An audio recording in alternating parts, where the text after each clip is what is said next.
Bonjour à tous. Nous sommes aujourd'hui lundi 24 août 2026 et je suis ici pour parler de ce qui s'est passé aujourd'hui. D'un côté, nous avons vu Scott Bessent s'exprimer et annoncer ou parler de ce que signifie le jour J dont Donald Trump parlait, exercer une pression économique sur les Iraniens. Laissez-moi juste vérifier le son pour voir si tout va bien. D'accord. Donc, le point qui a été évoqué aujourd'hui, c'est qu'en fait, Scott Bessent n'a annoncé aucune nouvelle sanction. Il a été dit qu'il s'agissait d'une sorte d'avertissement, du dernier avertissement, d'un avertissement final de Scott Bessent des États-Unis. Mais il faut comprendre une chose. Quelle était la signification de tout cela? Parce qu'il faut voir deux éléments qui se produisent en même temps. Because we have to see two things going together. One of them is the announcement of the sanctions of the L'une d'elles, c'est l'annonce d'une pression économique par Scott Bessent aux États-Unis. De l'autre côté, on voit Asim Munir, le chef de l'armée pakistanaise, se rendre en Iran. C'était deux démarches coordonnées de la part de l'administration Trump.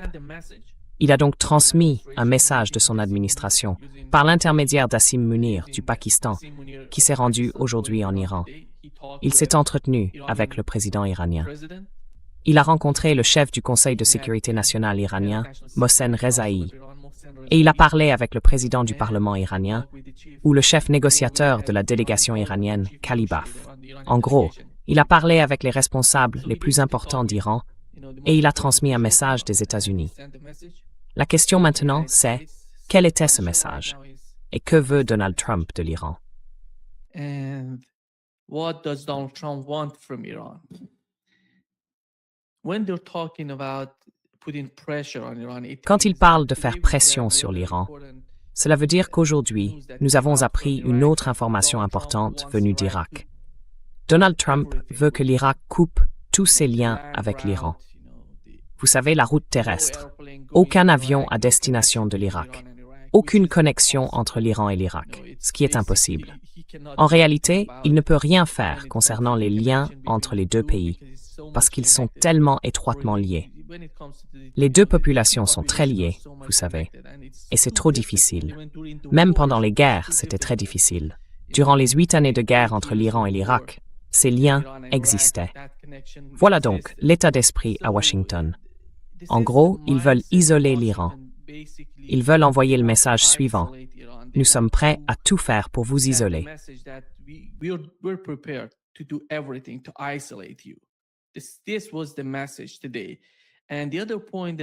C'était le message aujourd'hui.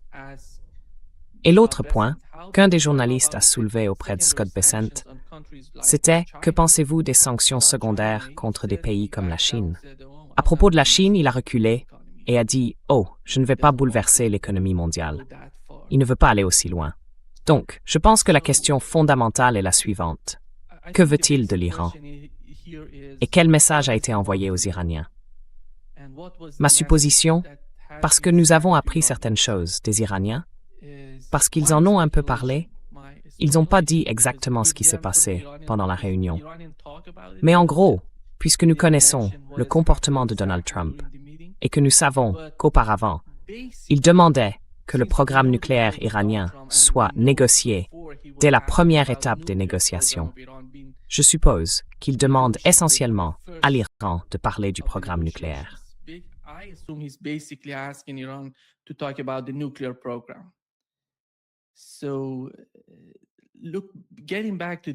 Donc, pour revenir au protocole d'accord, tous ces paragraphes du protocole.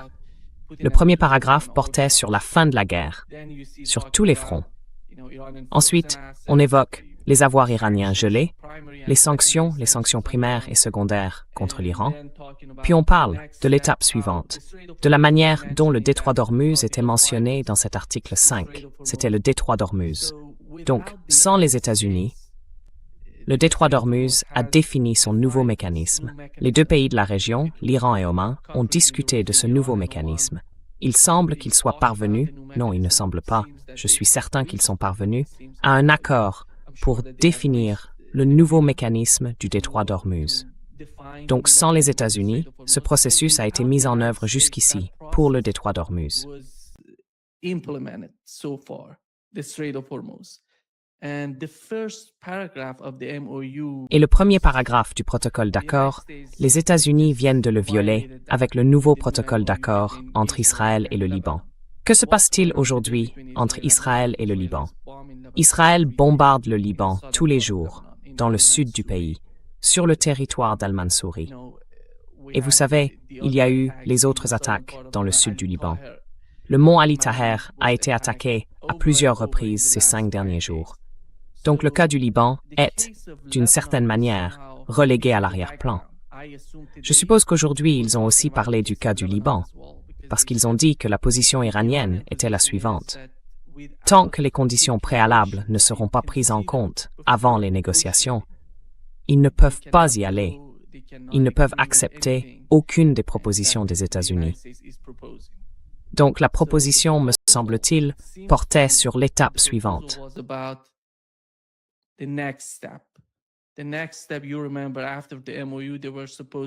L'étape suivante, vous vous en souvenez, après le protocole d'accord, c'était de parler du programme nucléaire iranien et de l'uranium enrichi présent en Iran.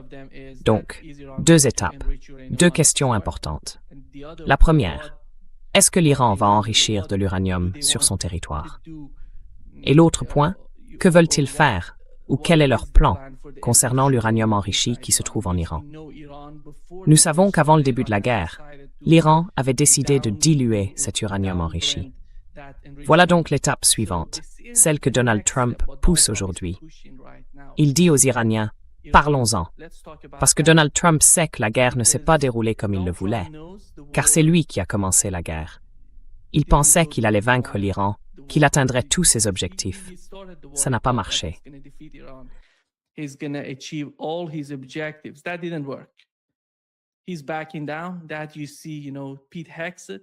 Il recule.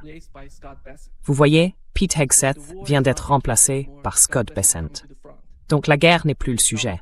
Scott Bessent arrive au premier plan pour la guerre économique. Alors vous pouvez vous demander quelle est la réaction iranienne. Que veut l'Iran? L'Iran, d'abord, je pense qu'il est en train de changer de stratégie. Dans la dernière déclaration du Conseil suprême de sécurité nationale iranien, il parlait du Yémen, de l'Iran, de l'Irak, du Liban et de la Palestine. Ils ne vont pas reculer là-dessus. Ils veulent parvenir à un accord de sécurité global avec les États-Unis, si c'est possible. Il semble que, de leur point de vue, puisqu'ils savent que l'administration Trump n'est pas capable de négocier, ni de parvenir à une quelconque forme d'accord, c'est pour cela qu'ils hésitent autant.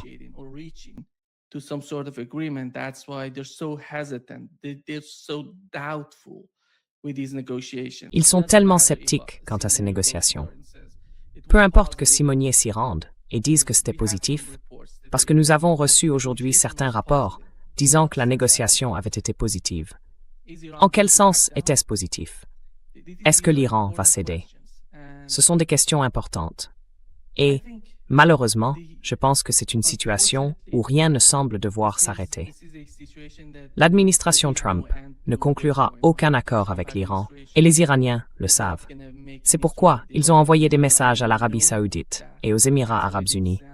Si vous coopérez avec les États-Unis, nous ne laisserons pas sortir une seule goutte de pétrole du détroit d'Ormuz, ni d'Asie occidentale. Alors, où allons-nous à partir de là? J'imagine que dans les prochains jours, tout dépendra de la situation. Cela dépendra de la manière dont les États-Unis feront pression sur les autres pays.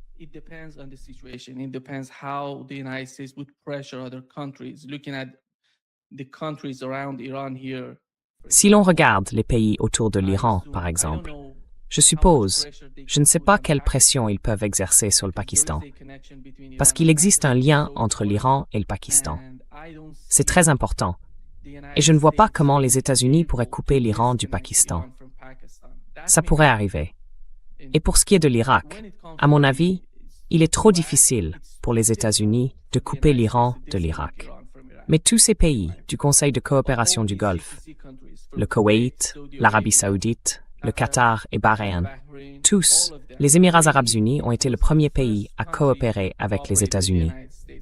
Vous vous souvenez, il y a 2 jours, les Émirats arabes unis ont déclaré « Nous n'aurons aucune sorte de lien avec les Iraniens », parce que les Émirats étaient l'un des principaux pays, l'un des pays importants de la région, dont l'Iran utilisait le système financier pour communiquer avec d'autres pays. Financial system to communicate with other countries. So they're not part of, they're trying to Donc ils n'en font pas partie. cooperate with the United States. Vous savez, We know ils that. essayent de coopérer avec les The question États-Unis. is, what would be On le the sait. reaction on the part of La the question c'est, quelle serait la Right réaction now, des we're Iraniens? talking about that the En ce moment, ils United parlent du Arab fait que Emirates les is Émirats using arabes unis Fujairah. utilisent And that Fujairah pipeline et that cet goes to oléoduc qui va Fujairah jusqu'à comes Fujairah. here. Il It arrive goes ici. at the Strait of Si vous Hormuz. regardez ce détroit d'Ormuz, là, l'oléoduc passe dans cette zone et les pétroliers sont ici pour faire sortir le pétrole de ce détroit ou du golfe Persique et du golfe d'Oman. L'une des options pour l'Iran serait de neutraliser, ou d'une manière ou d'une autre, d'attaquer l'oléoduc si la situation s'aggrave. Je mentionne simplement le pire scénario possible.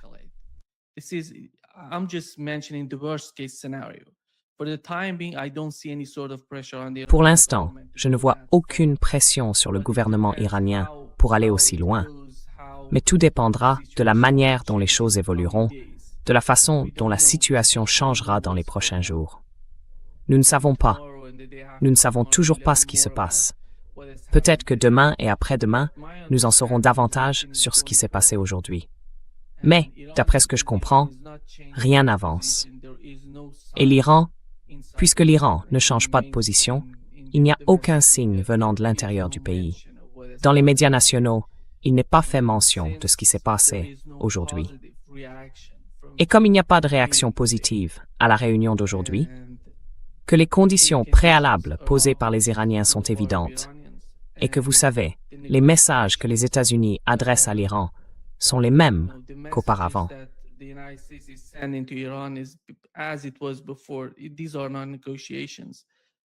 Ce ne sont pas des négociations. Et revenir au mémorandum d'entente est trop difficile en ce moment, même au mémorandum d'entente, parce que c'est ce que l'Iran ne veut pas. Le Yémen fait désormais partie du jeu. L'Iran ne peut pas ignorer le cas du Yémen. L'Arabie saoudite a attaqué le Yémen.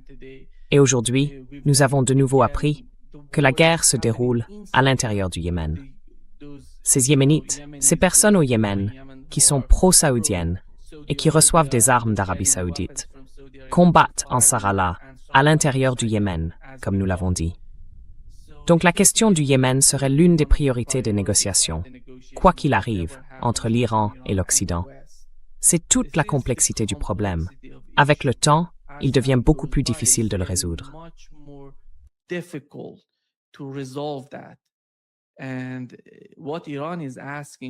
Et ce que l'Iran demande, et ce que les États-Unis sont capables d'offrir, je pense que ces deux choses ne se rejoignent pas.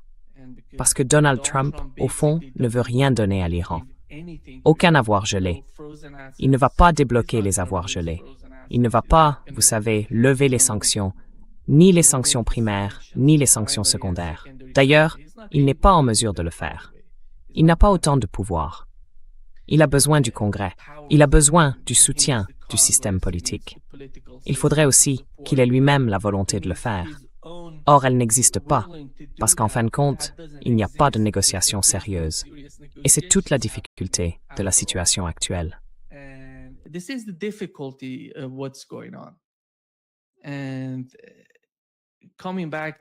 Et pour revenir à cette question, parce qu'en plus de ce qui se passe avec les négociations, qui, à mon avis, n'aboutiront à rien, il y a d'autres choses qui se passent dans la région.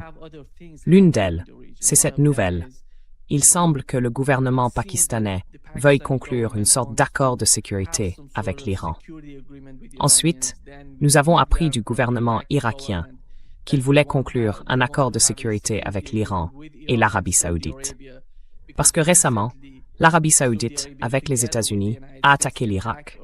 Vous vous souvenez, les PMF ont été attaqués et les PMF font partie de l'armée irakienne. Et pour répondre à cela, l'Iran a joué les médiateurs. L'Iran a essayé d'aller là-bas et de parler avec ces groupes qui sont d'une certaine manière liés à l'Iran, afin d'aider le gouvernement irakien à ne pas attaquer l'Arabie saoudite.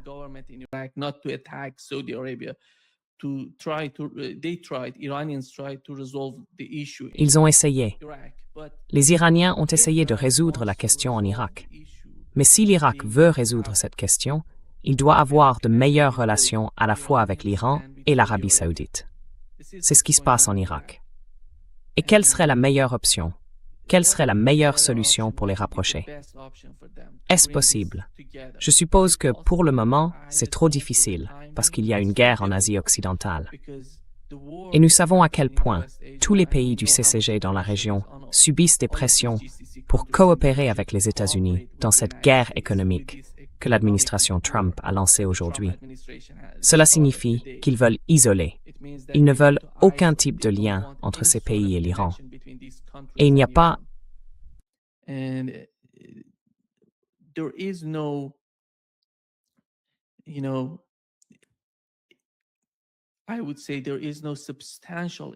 Je dirais qu'il n'existe pas de lien économique substantiel, ni de lien économique substantiel entre l'Iran et l'Arabie saoudite, par exemple.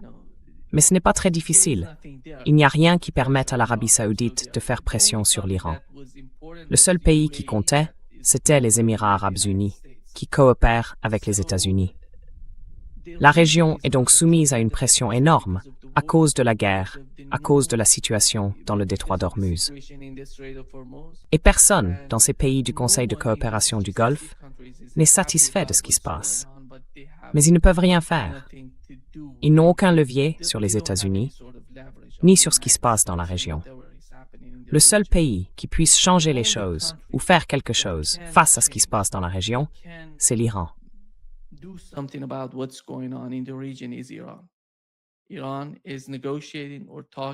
L'Iran négocie, discute ou combat les États-Unis.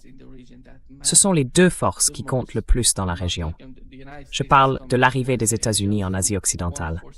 Il y a donc une force, les États-Unis, et l'autre, c'est l'Iran. La question est donc la suivante. Que se passerait-il s'ils parvenaient à une sorte d'accord dans la région? S'ils s'entendaient sur un contrôle iranien du détroit d'Ormuz, ou sur un contrôle de l'Iran avec le gouvernement omanais dans le détroit d'Ormuz. Est-ce que cela serait acceptable pour l'administration Trump? Je suppose qu'ils ne le veulent pas. Donald Trump ne veut pas que l'Iran contrôle le détroit d'Ormuz. C'est pour cela qu'il essaie d'exercer une pression économique sur l'Iran.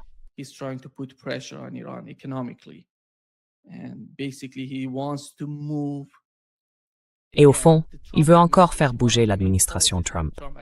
L'une des principales politiques de l'administration Trump, à chaque fois qu'il négocie, c'est de déplacer les lignes d'arrivée. Alors, si vous n'êtes pas cohérent dans vos négociations, comment pouvez-vous conclure un accord? Il faut dire, j'ai 5 objectifs dans cet accord. Est-ce qu'on va les obtenir?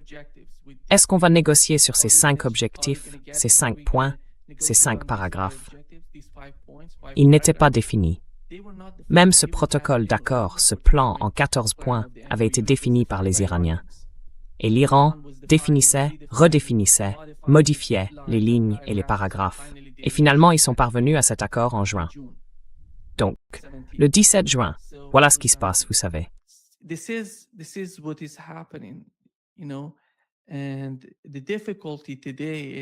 Et la difficulté aujourd'hui, c'est que l'Iran ne veut pas revenir au protocole d'accord. Les États-Unis ne savent pas ce qu'ils veulent. Et toute la région est dans une sorte de chaos à cause du détroit d'Ormuz et de Bab el-Mandeb. Cela exerce une pression énorme sur les pays de la région. Vous vous souvenez, quand les États-Unis ont commencé, en 2016-2017, à faire pression sur l'économie iranienne. Ils avaient tous les pays du Conseil de coopération du Golfe avec eux. Ils bénéficiaient de la coopération active de tous ces pays autour de l'Iran, je dirais. Même la Russie et la Chine n'étaient pas, vous savez, si opposés que ça aux États-Unis à cette époque-là. Aujourd'hui, c'est totalement différent. Aujourd'hui, les États-Unis, et même leurs alliés, ne sont pas si puissants que ça dans la région.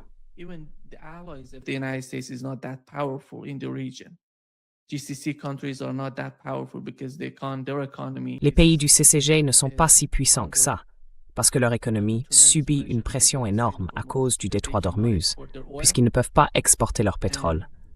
Et Oman a ses propres problèmes. Oman, qui était le principal médiateur pendant le JCPOA. Aujourd'hui, Donald Trump, vous voyez Donald Trump, parle de bombarder Oman. Donc aucun pays ne se sent en sécurité dans la région. Ils sont tous sous pression. Je parle de l'Iran et des pays du CCG. Toute la région est sous pression aujourd'hui. Et le chaos vient de Washington. Il ne vient pas de la région. Je pense que la région le sait. Après tout, les pays du CCG sont, vous vous souvenez, il y a 10 jours ou 5 jours, Bloomberg a publié un article disant que tous ces pays du CCG restent simplement en retrait et observent la situation de guerre.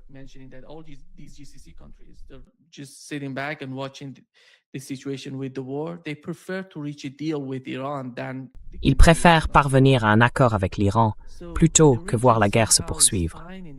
D'une certaine manière, la région cherche donc la meilleure façon de sortir de ce chaos. Mais le problème, c'est que les États-Unis ne sont pas là.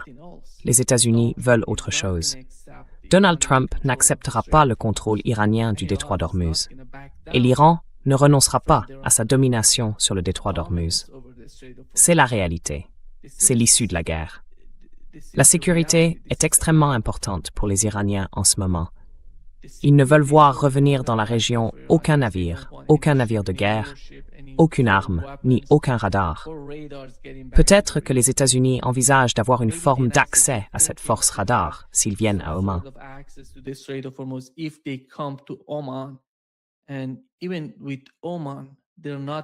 Et même avec Oman, ils ne vont pas se contenter de ça, vous voyez. L'Iran va frapper si, disons, les États-Unis installent quelque chose à Oman pour contrôler le détroit d'Ormuz. Ils y auront accès et ils frapperont la cible à Oman. Ils ont montré qu'ils le feraient. C'était pendant la guerre, en février, quand la guerre a commencé, le 28 février.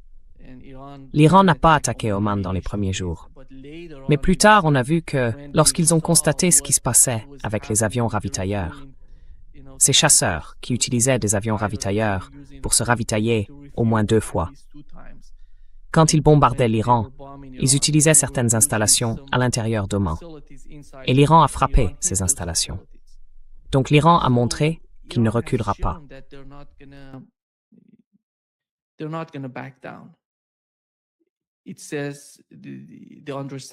Cela revient à dire que, si nous devons souffrir, les Iraniens doivent souffrir eux aussi, et que tout le monde doit subir les conséquences de ce qui se passe dans la région. Car, dans leur esprit, ils n'ont pas commencé cette guerre. Ils ne voulaient pas cette guerre. Ils négociaient avec les États-Unis et parlaient essentiellement du programme nucléaire iranien lorsque les États-Unis ont décidé de les attaquer. Comment revenir à la situation d'avant le début de la guerre? Les destructions, les assassinats, les personnes tuées, assassinées pendant la guerre, les ravages de la guerre. Tout cela a totalement changé l'état d'esprit iranien. Et aujourd'hui, l'Iran est différent. Regardez les dirigeants aujourd'hui. Regardez les personnes au pouvoir, la manière dont elles parlent de la poursuite de la guerre. Tout a totalement changé.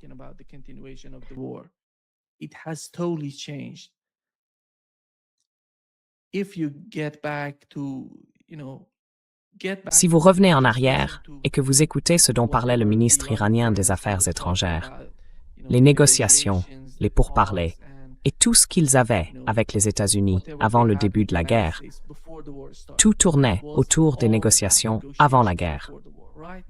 Aujourd'hui, vous n'entendez pas le ministre iranien des Affaires étrangères dire « Allez-y, nous sommes prêts, vous voulez nous attaquer, nous sommes prêts à répondre. Vous voulez nous sanctionner, nous sommes prêts à répondre. » C'est un pays qui a connu les moments les plus durs de la guerre.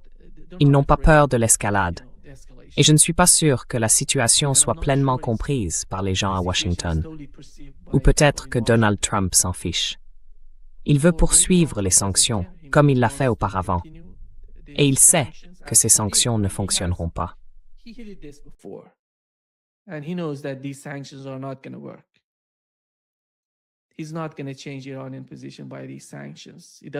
ne va pas changer la position iranienne avec ces sanctions. Peu importe qu'il intervienne, que Scott Bessent intervienne en disant « ça va écraser l'économie iranienne, faire s'effondrer leur économie ». Rien ne va passer, vous savez, on va vous isoler.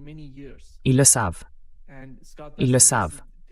Ils ont vécu sous isolement pendant de nombreuses années. Et Scott Bessent, hier, aujourd'hui, a publié que la monnaie iranienne s'effondre, qu'elle fait ceci ou cela. Mais le combat pour l'Iran ne porte pas sur la monnaie. Le combat pour l'Iran, c'est de savoir comment définir son avenir, son présent et l'avenir du pays et du peuple iranien. Mais pour les États-Unis, ce n'est pas ça, l'enjeu. Pour les États-Unis, ils veulent obtenir davantage de la région.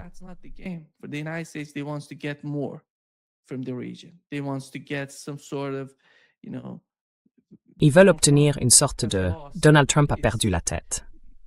Disons les choses comme ça. Aujourd'hui, chaque fois que Donald Trump en parle, il parle du conflit en Asie occidentale. Il dit « ils n'auront pas de bombes nucléaires. Ils n'auront pas de bombes nucléaires. Je ne les laisserai pas fabriquer une bombe nucléaire. » Mais ils ne l'ont pas. Donc si c'est ce qu'il cherche à obtenir, il l'a déjà. Il peut se retirer d'Asie occidentale. Donc j'imagine que, dans la situation actuelle, on va avoir la même chose. Le pire scénario serait que les États-Unis repartent à la guerre après les élections de mi-mandat, parce qu'il veut un peu lever le pied pour se préparer à se concentrer davantage sur les manœuvres politiques intérieures et peut-être aider les candidats du GOP et les candidats républicains à avoir une sorte d'avantage en se focalisant davantage sur les enjeux internes.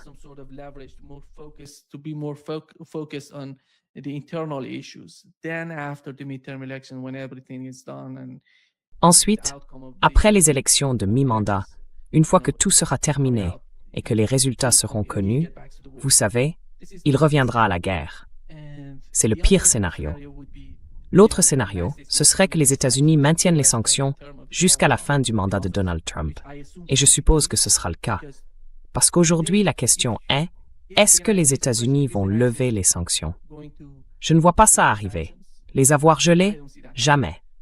Israël qui se retire du Liban? Impossible. Quoi d'autre? Il ne reste que le programme nucléaire iranien. Et l'Iran a dit que ces choses-là étaient des conditions préalables. And Iran said those things are preconditions. Then we're going to get to the next step, which is the Iran. Ensuite, nous allons passer à l'étape suivante, qui concerne le programme nucléaire iranien. C'est donc la difficulté à laquelle les deux parties sont confrontées. D'une certaine manière, c'est une sorte d'impasse. Nous ne savons pas quelle sera la prochaine étape. Voyons ce qui se passera demain et après-demain. Nous en apprendrons davantage sur ce qui s'est passé lors de la rencontre iranienne avec un haut responsable pakistanais. Mais, d'après ce que je comprends, rien ne s'est passé durant les discussions, parce que l'Iran pose des conditions préalables. Les États-Unis sont disposés à discuter. D'abord, les conditions préalables. Une fois ces conditions réglées, nous parviendrons à un accord. Nous allons parler du Liban.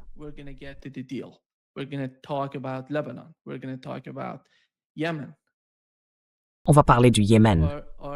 Et vont-ils régler ça? Après avoir réglé ces problèmes, ils passeront à l'étape suivante. Ce qui n'arriverait jamais sous l'administration Trump, parce qu'il n'y a pas de négociation. Il n'y a aucune diplomatie entre les deux pays, non seulement en Asie occidentale, mais aussi en Ukraine et en Russie. Rien. Peut-être que quelque chose se produira prochainement avec Trump, parce que Donald Trump est totalement imprévisible, on ne sait pas. Mais, d'après ce qu'on a vu jusqu'à présent, rien n'indique qu'ils vont tirer les leçons de ce qui s'est passé jusqu'ici. Voyons ce qui se passera. Merci beaucoup d'avoir été avec moi ce soir. À demain.